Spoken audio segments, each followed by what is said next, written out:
বেঁধেছি আমারও প্রাণ সুরের বাঁধনে। তুমি জানো না আমি তোমারে পেয়েছি অজানা সাধনে। আমি তোমারও সঙ্গে বেঁধেছি আমারও প্রাণ সুরের বাঁধনে। সে সাধনায় মিশিয়া যায় বকুল গন্ধ। সে সাধনায় মিলিয়া যায় কবির ছন্দ।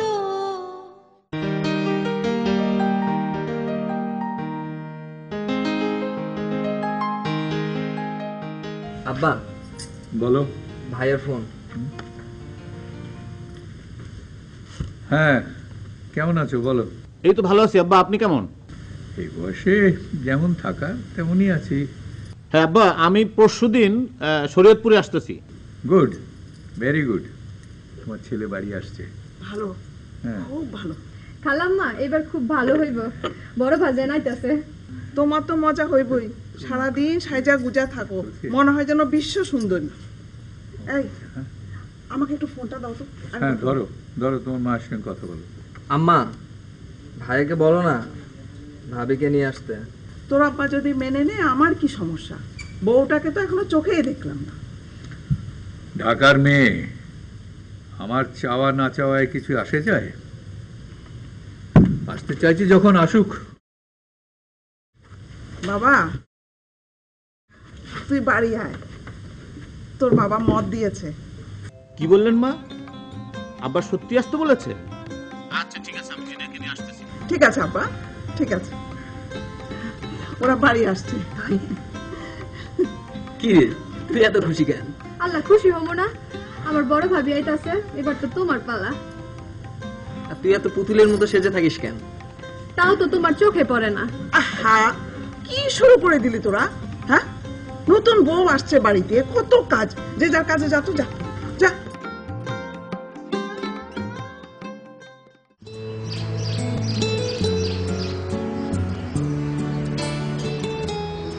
এই কি ব্যাপার, না দেখার ভান করলো? না, একটু তাড়া আছে। বড় ভাই ভাবিকে নিয়ে বেড়াতে আসছে তো গ্রামে, তাই একটু বাজারহাট করতে যাচ্ছে। শুনলাম তোমার ভাবি নাকি দেখতে অনেক সুন্দর। ঠিকই শুনেছো।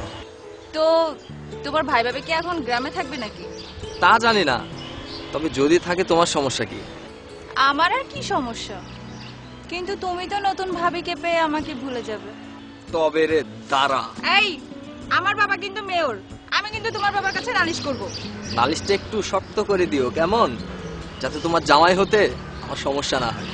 আচ্ছা, তোমার ভাই না একজন উপজাতি মেয়ের সাথে প্রেম করতো, কিন্তু তাকে তো সে বিয়ে করেনি। সে নাকি বিয়ে করেছে আমাদের রাজগঞ্জ এলাকার রশিদ খান মেয়েকে। তুমি কেমন জানলা? আরে এইসব খবর কি আর গোপন থাকে? ভাই ভাবির জন্য কিছু কেনাকাটা আছে, তুমিও থাকো, চলো। চলো। শুনলাম মনসুর নাকি বিয়ে করে নতুন বউ নিয়ে গ্রামে আসছে। হ্যাঁ, সেই জন্যই তো এত আয়োজন। হ্যাঁ, ভালো ভালো। আবার শুনলাম ও নাকি এলাকাতেই থাকবে, রাজনীতি করবে। সেরকমই তোর ইচ্ছে। কেন্দ্রের সাথে ওর খুব ভালো যোগাযোগ আছে। আর তোমরা তো আছোই, কি বলো? নিশ্চয়ই। জিনিয়ান, তোমাকে একটা সুখবর দেই। সেটা হলো আমি পরশুদিন বাড়ি যেতে চাচ্ছি। বাহ, তাই? আমাকে নিয়ে যাবে? হ্যাঁ, তুমি যাবে না? তুমি নতুন বউ, আর আমার আব্বা আম্মা দুজনেই বলেছে তোমাকে নিয়ে যেতে। এতদিন পরে আমার স্বপ্ন পূরণ হতে যাচ্ছে। আসলে দেখো, বিয়ে পরে তো এখন পর্যন্ত বাবা আমাকে দেখিনি, হঠাৎ করেই তো আমরা বিয়েটা করে ফেললাম। তার মানে আমাদের হানিমুনটা শ্বশুর বাড়িতেই হবে, মফস্বল শহরে, রাইট? এক্স্যাক্টলি তা না ম্যাডাম, বিষয়টা হলো এরকম যে হানিমুনও হবে, কিন্তু আমার একটা ব্যাপার আছে, আমি কিন্তু গ্রামে থেকেও যেতে পারি। কেন? কারণ আমি গ্রাম ইলেকশন করতে পারি, কারণ আমার বাবা কিন্তু অনেক আগে থেকেই বলছিল যে রাজনীতির সাথে যুক্ত থাকতে। আমি তা না করে ঢাকায় রাজনীতির সাথে সংস্কৃতির সাথে যুক্ত থাকলাম। মনসুর, তুমি হুট করে আবার রাজনীতি করবে? সাংবাদিকতা ছেড়ে দিয়ে। আহা, আচ্ছা তোমার কাছে কি ব্যাপারটা এত ইজি মনে হচ্ছে যে তুমি হঠাৎ করে গ্রামে চলে গেলে আর গ্রামের মানুষ তোমাকে সুরসুর করে ভোট দিবে? হ্যাঁ, রাজনীতি কি এত সোজা ব্যাপার? না না না, ভোট না দেওয়ার কি আছে, আমাদের একটা ফ্যামিলি ব্যাকগ্রাউন্ড আছে না। তা ঠিক বলেছো। আমি তো আগে থেকেই শুনেছি যে আব্বারা সেই ব্রিটিশ আমল থেকে রাজনীতির সাথে জড়িত ছিল। এই এই আস্তে আস্তে, ভাঙিস না। ধরেন ঠিক মতো যাতে না ভাঙ্গে। গফুর, জি মালিক। দেখ বেটা, কাণ্ড দেখ। ওই ব্রিটিশ সম্রাটের ছবি ও কি কাপড় দিয়ে মুছছে। যা আমার টার্কিশ টয়লেটে নিয়ে যা। জি মালিক, যাইতেছি। মতি, মালিক যা বলছে তাই কর। এই শোন শোন, এই ছবিটা কার জানিস? তোর বাপ দাদা 14 পুরুষ যার নেমক খেয়েছে তার ছবি। যা। জি মালিক, যাইতেছি। রান্না বান্নার ব্যবস্থা সব ঠিক আছে? জি খালু, সব ঠিক আছে, আপনি কোনো চিন্তা করেন না। আচ্ছা, মজনু কই? মজনু ভাই তো শহরে গেছে, কি বলে নাচ গানের প্রোগ্রাম করব তার ব্যবস্থা করতে। মালিক, আপনি কোনো চিন্তা করেন না, মজনু ভাই ওগুলো সব ঠিকঠাক করার ব্যবস্থা করব। আচ্ছা ঠিক আছে, এই ঘাস টাস গুলো ভালো করে কেটে রাখিস। হ্যাঁ ঠিক আছে। আর জংলা থাকলে পরিষ্কার করে রাখিস, কেমন? ঠিক আছে।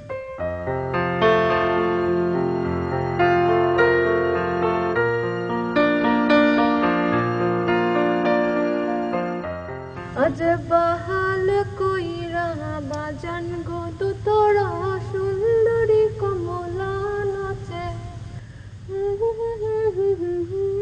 এই তুই এখানে কি করিস? এই মেয়েটাকে নিয়ে না আর পারি না, সারাদিন শুধু সাজগোজ। না খালাম্মা, আমি কি শুধু সাজি নাকি? দেখেন কিভাবে ঘরটা সাজাইছি। শোনো, এই ঘরটাতে বাতাস আছে, হাওয়া বাতাস সবকিছু আছে, এই কারণে খাটটাও দিলাম, ড্রেসিং টেবিল, খোকার টেবিল সবকিছু দিয়ে দিয়েছি। হ্যাঁ, খুব ভালো করেছে।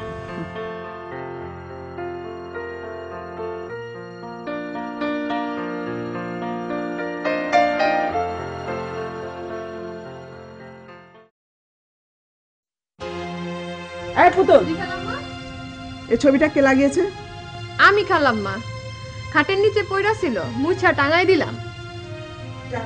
এক্ষুনি এটা নিয়ে ফেলে দেখ।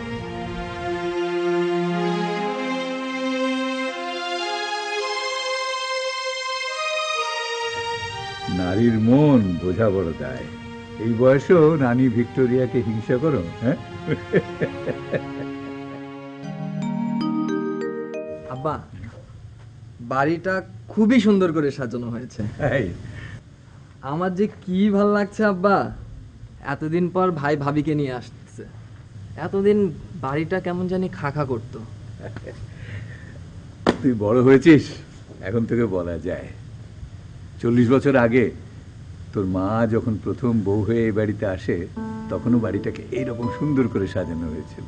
আমার দাদা খান বাহাদুর মমতাজউদ্দিন চৌধুরীর আমলে ইংরেজ ম্যাজিস্ট্রেটরা দাওয়াত খেতে আসতেন আমাদের বাড়িতে। সেই থেকে দেয়ালে দেয়ালে ইংরেজ রাজা রানীর ছবি টাঙানো। আর একটা মজার ব্যাপার হয়েছিল, বাসর রাতে তোর মা ঘরে ঢুকেই রানী ভিক্টোরিয়ার ছবি দেয়ালে দেখে একেবারে মহা খাপ্পা, বলে তোমার ঘরে এরকম বেগানা মেয়ের ছবি কেন? আমি বলে ওটা তো রানী ভিক্টোরিয়া, সে তো মানতেই চায় না। বলে না, রানী হোক আর যাই হোক, তোমার ঘরে মেয়ের ছবি থাকবে কেন, বলে ছবিটা নামিয়ে দিল। তাহলে মাই কি রানী ভিক্টোরিয়ার ছবি লুকিয়ে রেখেছিল? হ্যাঁ রে, তোর বড় ভাইয়ের মনে যাতে কোনো রকম ঝামেলা না হয় সেই জন্য সে ওই রানী ভিক্টোরিয়ার ছবিটা আবার নামিয়ে রেখেছে। আসলে কোনো মেয়েই চায় না যে তার স্বামীর মনে অন্য কোনো মেয়ের প্রভাব পড়বে, তাই একটু সন্দেহ প্রবণ থাকে আর কি। আব্বা, মনে হয় ভাই ভাবি চলে আসছে। হ্যাঁ চলেন।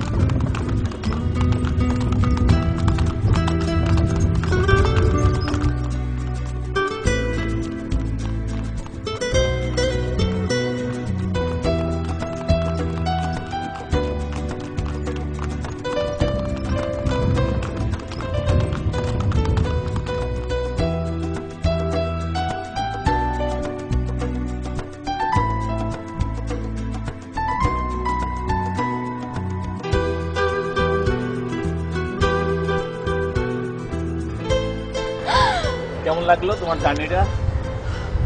অসাধারণ। আমার শ্বশুর বাড়ির মানুষজন যে আমাকে এত সুন্দর একটা আমন্ত্রণ জানাবে আমি বুঝতেই পারিনি। তোমাকে না অনেক অনেক ধন্যবাদ।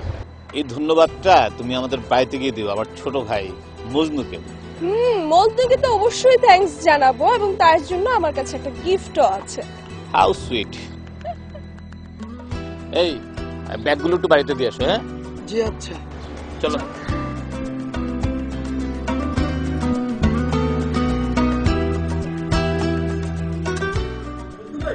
বড় ভাইজান ভাবি আসতেছে।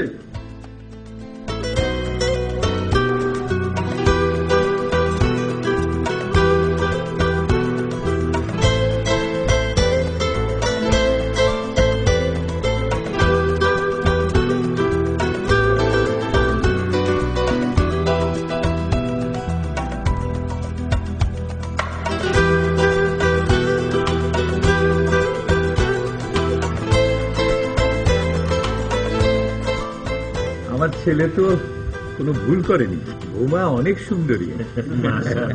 চলো চলো চলো।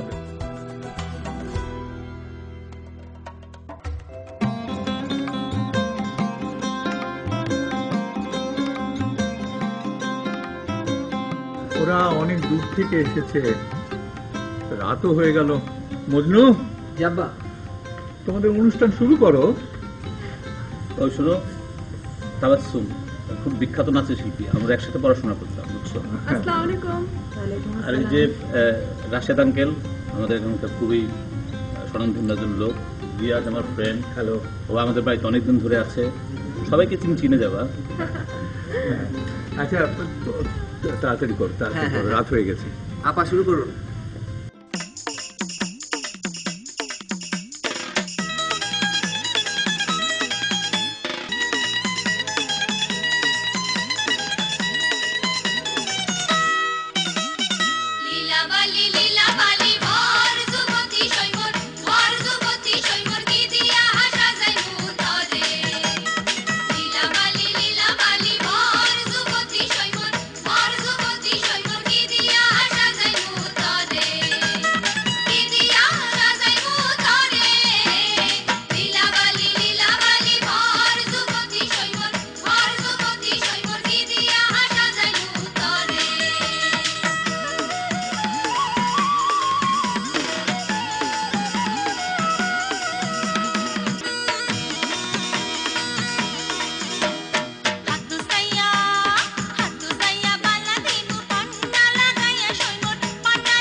আল্লাহ রে, মাইয়া মানুষ এত সুন্দর হয়, ঠিক দেয়ালে টাঙানো রানীর মতন। শোন, বড় ঘরে জন্ম নিলে ঠিক তরেও অমন লাগতো। না মতি ভাই, যাই কন, বড় ভাইয়ের কপালটা আসলে অনেক ভালো। শুনছি উনি নাকি অনেক শিক্ষিত। ঠিকই শুনছস। এই বাড়িতে অনেক মেহমান আইছে, যত্ন সহকারে কাজকর্ম করিও। খালুজান যাতে রাগ না করে সেদিকে একটু খেয়াল রাখিও। আর মজদুরের সঙ্গে আমার বাজারে যেতে হবে, আমি যাইগা।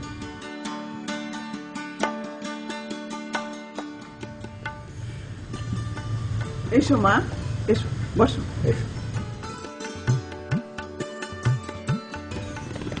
ঢাকা শহরের শিক্ষিত আধুনিক মেয়ে আমাদের এই মফস্বল শহরে থাকতে অসুবিধা হবে না তো?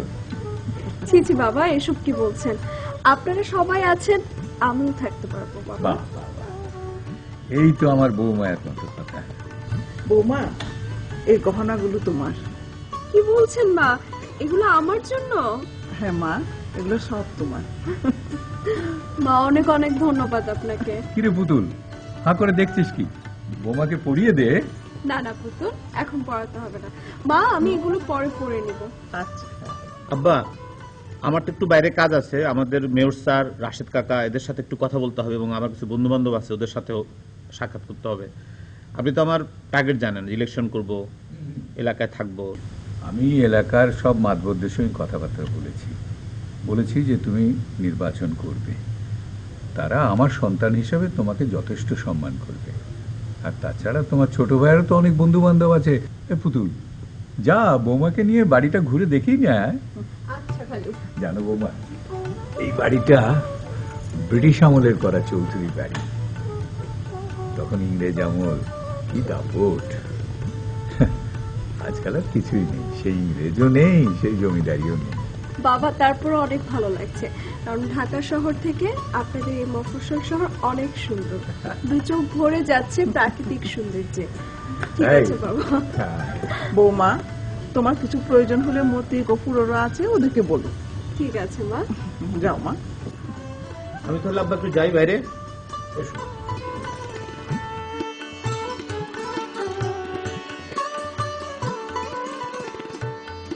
চলো পুতুল, তোমার তো দায়িত্ব পড়েছে, এখন আমাকে ঘুরিয়ে দেখাবা। চলো।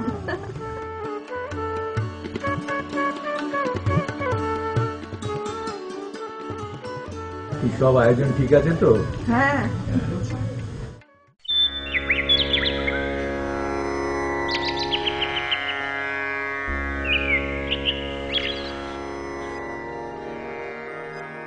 এই কি হলো, আসো। তোমার যন্ত্রণায় কিছু তো করতেও পারি না।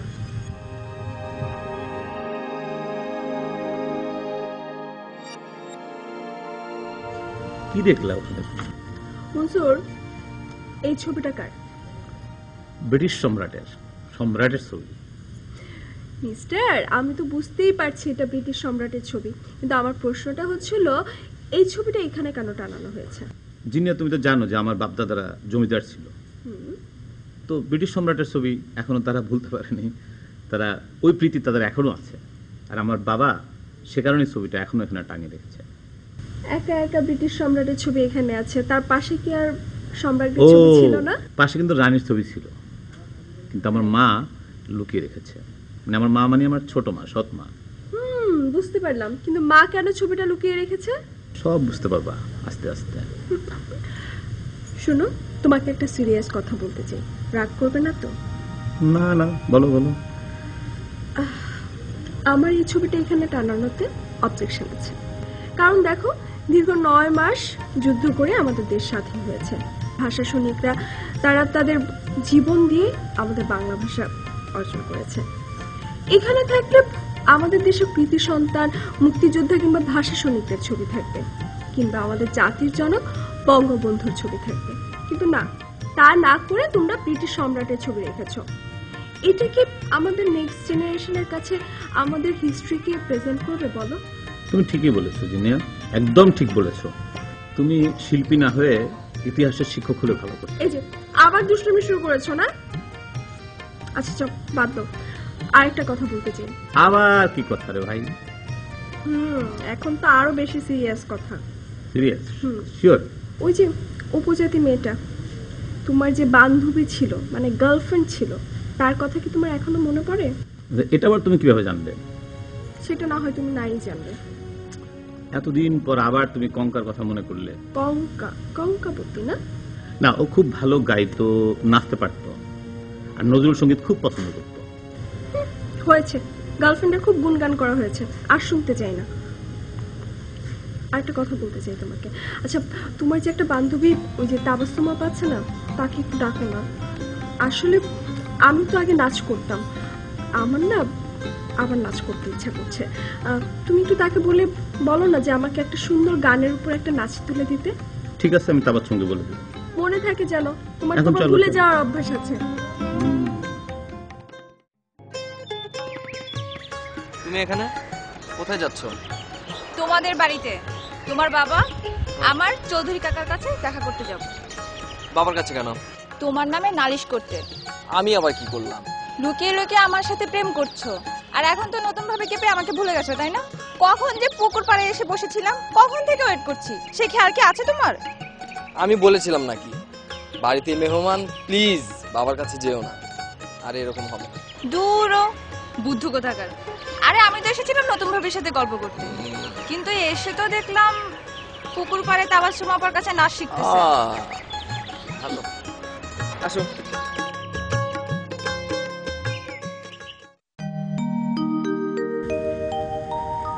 কেমন দেখলে আমার বৌমাকে? খুব ভালো, খুব ভালো। ছেলেতে মেয়েতে খুব সুন্দর মানিয়েছে। আরে আজকাল তো এই সালাম আদাব এসব চল উঠেই গেছে, কিন্তু আপনার ছেলে খুব শিক্ষিত। ছেলেকে একেবারে শিক্ষিত করে তুলেছেন। দোয়া করে ওরা যেন সুখী হয়। নিশ্চয়ই নিশ্চয়ই। আমি মনসুরের সাথে কথা বলেছি, ও কিন্তু খুব জিনিয়াস। কথা বলে বুঝলাম যে ওই এলাকা থেকে ইলেকশন করতে চায়, এমপি হতে চায়। দেখবেন ও কিন্তু ঠিক পারবে। একবার বিশ্বাস হয়, আবার হয়ও না। তুমি কি বলো, ও কি পারবে গ্রামের ওই সাধারণ মানুষের সঙ্গে মিলেমিশে থাকতে? পারবে, নিশ্চয়ই পারবে। আপনি যা পারেননি ও ঠিক তা পারবে। পারলেই হয়। হ্যাঁ, একটু পরিচয় করে দিচ্ছি, আমার স্ত্রী জিনিয়া। তুমি তো জানো যে রোকেয়া প্রাচী খুব বিখ্যাত শিল্পী, সাংস্কৃতিক ব্যক্তিত্ব। হ্যাঁ, বলছিলাম পীযূষ তার গলা থেকে মাস্টার্স করছে এবং এলাকায় থাকে। রিয়াজ ছোটবেলার বন্ধু। আর কণা এখানে এলাকার খুব বিখ্যাত আবৃত্তি শিল্পী। আচ্ছা, কণা তো শোনাবে কবিতা, কিন্তু তার থেকেও বেশি রিকোয়েস্ট আমার আপুর কাছে একটা কিছু তো আজকে শোনাতেই হবে। আচ্ছা শোনাবো, সে ব্যাপারে কোনো সন্দেহ নেই, কিন্তু তার আগে আমি একটা কথা বলি। এই যে কেন আসলাম, এই যে আমার বন্ধু এত বড় একটা প্রস্তুতি নিচ্ছে, দেশের কাজে নিজেকে নিয়োজিত করছে, আমার তো মনে হয় যেটা অনেক বড় একটা ব্যাপার। কবি মানুষ কবিতা লেখে, ঢাকা শহরে এত আরামায়েশ ফেলে গ্রামে এসছে দেশের মানুষের সেবা করার জন্য। কজন পারে এটা? ধন্যবাদ ধন্যবাদ। তো শুনলাম তুমি নাকি নির্বাচন করতেছো, প্রস্তুতি কেমন? গ্রিন সিগন্যাল তো আছেই, আর তোমরা সাথে থাকলে অবশ্যই আমরা প্রগতিশীল রাজনীতি করি। আমাদের একটা আলাদা ধ্যান ধারণা আছে, সংস্কৃতির একটা নতুন জাগরণ আছে, আমরা অবশ্যই এগিয়ে যাব আমরা মনে করি। বন্ধু, মুক্তিযুদ্ধের পক্ষের শক্তিকে কিন্তু সবসময় সামনে থাকতে হবে। যে কোনো বাধা আসবে, অশুভ শক্তি থাকবে, যুদ্ধাপরাধীরা সবসময় ছিল, আছে এবং সবসময় তৎপর। অশুভ শক্তির সাথে আমাদের পাল্লা দেওয়ার জন্য যারা মুক্ত মনে, যারা প্রগতিশীল, যারা চেতনার পক্ষের মানুষ, তাদেরকে সামনে থাকতে হবে। যেমন তুমি ঢাকা থেকে এসে এখন নির্বাচনের জন্য প্রস্তুতি নিচ্ছ, এবং আমাদের উচিত তাকে সাপোর্ট করা। যদি আমরা এইসব মানুষকে সামনে না আনি, তাহলে ভবিষ্যৎটা কি হবে? সেই সকল অশুভ শক্তির মানুষজন যারা আমাদের স্বাধীনতার বিপক্ষে ছিল, তারা সামনে এসে দাঁড়াবে। তাদেরকে তো আমরা সামনে আসতে দিতে চাই না, কোনোভাবেই না।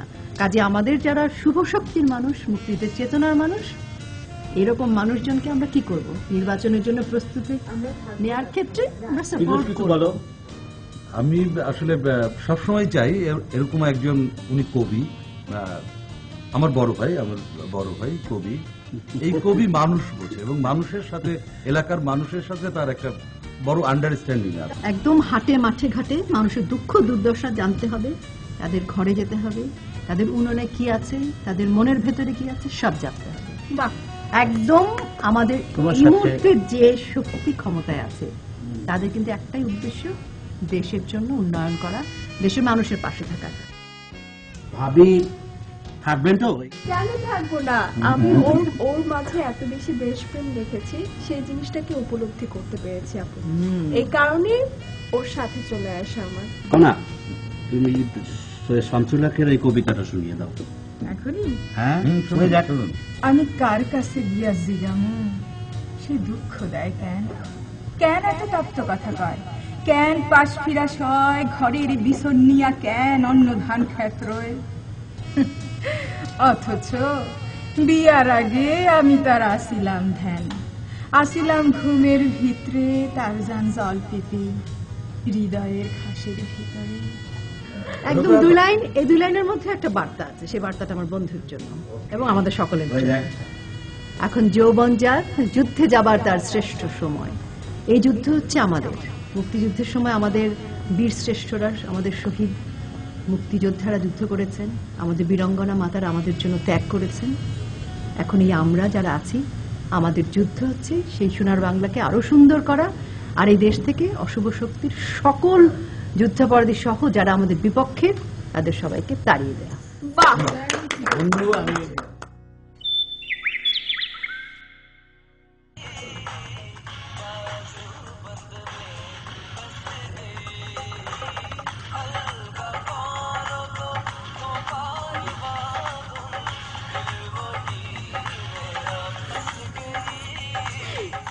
তা কবি কার গান শুনছো? কাজী নজরুলের আলগা করো হয়ে খোপার বাঁধন। আমি এখন একটু গানটা বন্ধ করছি, কারণ আপনার সাথে আমার ইম্পর্টেন্ট কথা আছে। কি ইম্পর্টেন্ট কথা? আমি তো কবিতা লিখছিলাম। কি কবিতা লিখছো নতুন? মজার একটা সাবজেক্ট, তাই? দেশাত্মবোধ, জাতীয় চেতনা, ঐতিহ্যের কথা বলতে এসেছি। বাহ, এরকম একটি সাবজেক্ট। তা আমাকে একটু শোনানো যাবে? আজকে বরঞ্চ গানে শুনি, বুঝছো? কবিতাটা আরেকদিন শোনাবো তোমাকে। আচ্ছা, তাহলে চলো বসে বসে গান শুনি। আই পুতুল, ছবিগুলো কিন্তু ভালো করে মুছবি। ভাবি, আপনি যে ছবিগুলো টাঙাইতেছেন খালাম্মারে জিগাইছেন? খালাম্মারে জিগাইছেন তো খালাম্মাকে কেন জিজ্ঞেস করব? আমি এই ধরনের ছবি টাঙাইয়া যে বকা খাইছি। বলো, কত সুন্দর ছবি, দেখ দেখ ছবিগুলো ভালো করে দেখ। ছি ছি, কি কইতাছে? আমি যাই ভাবি।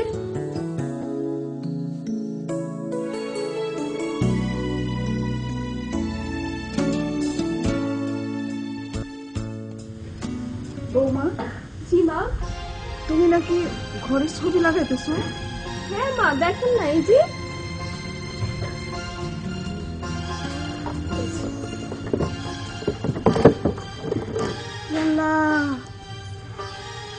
এগুলো কি ছবি? তুমি এই ছবি দেয়ালে টাঙ্গাচ্ছ? শোনো মা, তোমরা শিক্ষিত মেয়ে, ভালো মন্দ বোঝার ক্ষমতা রাখো। ঘরে অন্য মেয়ে মানুষের ছবি টাঙ্গালে স্বামীর আদর থেকে বঞ্চিত হবা। জি মা, কথাটা আমি মনে রাখবো।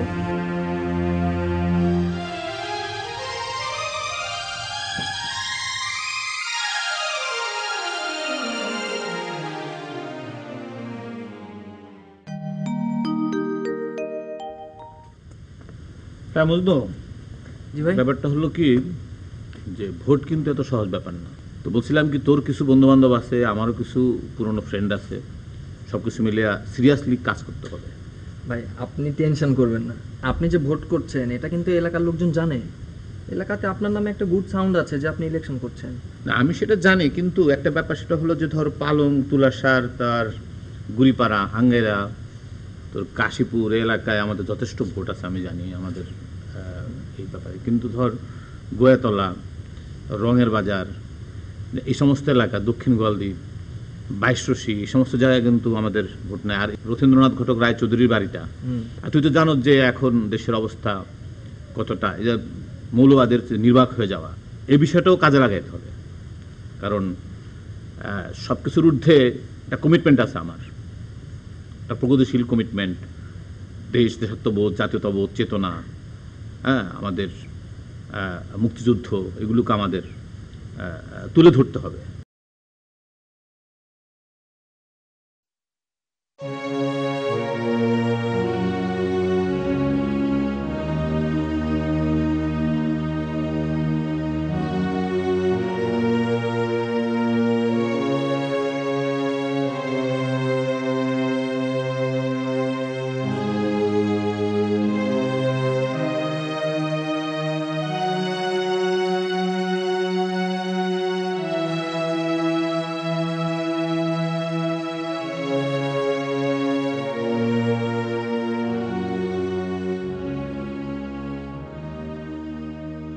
কি আব্বা ঘুমাননি এখনো? না, ওই ছবিগুলো দেখছিলাম। না, ছবিগুলো তো জিনিয়া আপনার বোমা টানিয়েছে, তো ম্যাডোনা, অ্যাঞ্জেলিনা জোলি আর উইলিয়াম কেট। খারাপ কি এটা? আধুনিক সময় তো এখন, নাকি? হ্যাঁ, সবই ঠিক আছে, কিন্তু তুমি এলাকায় এসছো ইলেকশন করতে। ইলেকশনের সময় গ্রামের অনেক মানুষ আমার বাড়িতে আসবে, তারাই ছবিগুলো পছন্দ করবে না।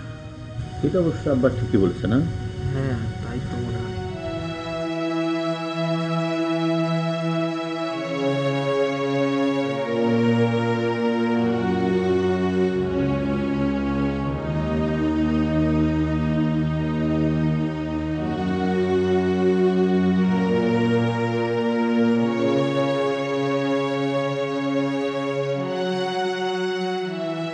কি হয়েছে?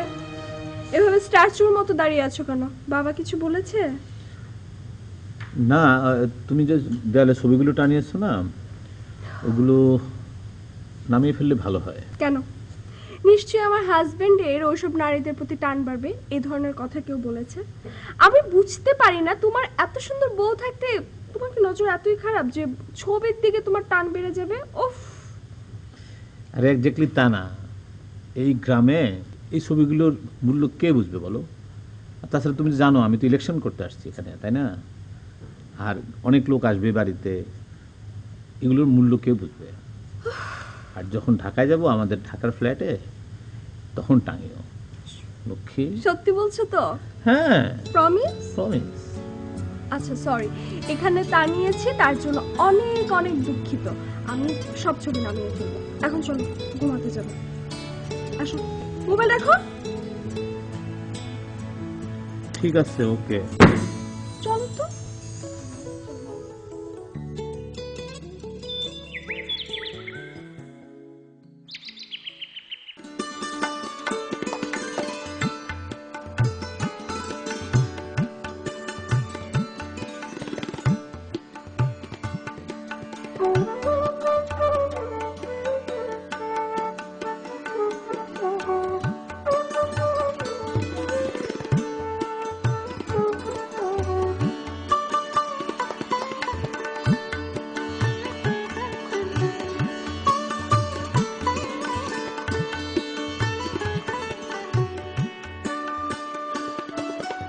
বৌমা আসলে বড় ভালো, আমাদের মনের অবস্থা বুঝতে পেরে ছবিগুলো নামিয়ে ফেলেছে।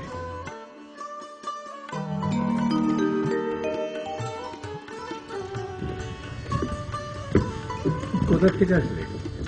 বাবা, একটু তাবাসসুম আপার বাসায় গিয়েছিলাম। ও, কাল তো শুক্রবার, দুপুরের পরে ঢাকা থেকে আমার দুজন বিশেষ বন্ধু আসবে। ও, এই, কে আসবে বললে না তো তুমি? ওখানে বলিনি তোমাকে যে শিমুল, মুস্তাফা আর রোকেয়া প্রাচী। বাবা, যা গুণী শিল্পী ওনারা, শিমুল ভাইয়ের আবৃত্তি শুনলে তো আপনি মুগ্ধ হয়ে যাবেন।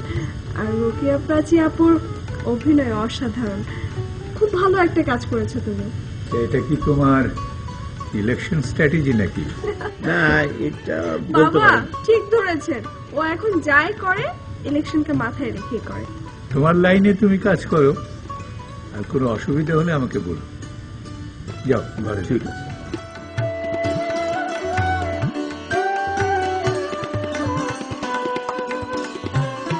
আমাদের সময় তো মাতবরদের ডেকে পাঠাতাম, বলতাম লোকজন জড়ো করে ভোট দিয়ে দিস, জিতে যেতাম ভোটে। এখন তো আর তা হবে না। এখন যারা আমার বাড়ির ত্রিসীমানায় আসতে পারতো না, তারা এখন ভোটের মালিক, তাদের তোয়াজ করতে হবে।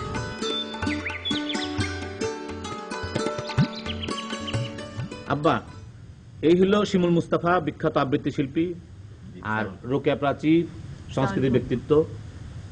আজ আর কথা নেই, আমরা তাদের কাছ থেকে কবিতা শুনবো, তাদের কথা শুনবো আমরা। হ্যাঁ, আমার মনে হয় প্রাচী, তাহলে তুমি আগে একটু শুরু করো, বাকিটা আমি পরে একটু করি। আমি আজ ৭১-এর কথা বলবো, মুক্তিযুদ্ধের কথা বলবো, বলবো আজ স্বাধীনতার কথা, বিনয় বিস্ময়ে অহংকারে বলবো আমার ভাষার কথা। ভাষা আমার অহংকার। গোপালগঞ্জের টুঙ্গিপাড়া থেকে যে দুটি পা হাজার লক্ষ কোটি পেরিয়ে সারা বিশ্বে ছড়িয়ে গেছে।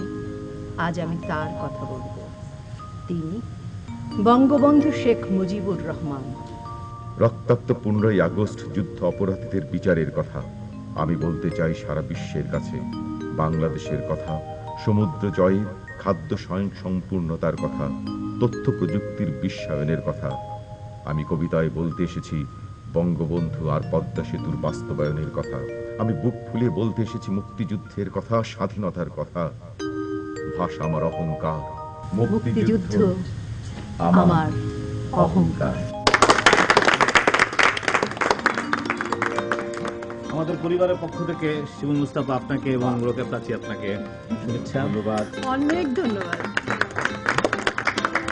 বুঝলো, আমাদের প্রিয় ছবিটা নিয়ে আসো।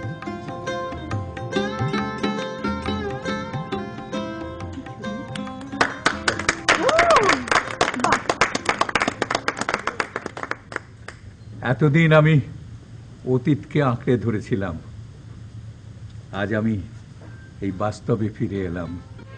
আমার দেশের মাটি তোমার পরে ঠেকাই মাথা, ও আমার দেশের মাটি তোমার পরে ঠেকাই মাথা। তোমাতে বিশ্বময়ী, তোমাতে বিশ্বমায়ের আঁচল পাতা, ও আমার দেশের মাটি তোমার পরে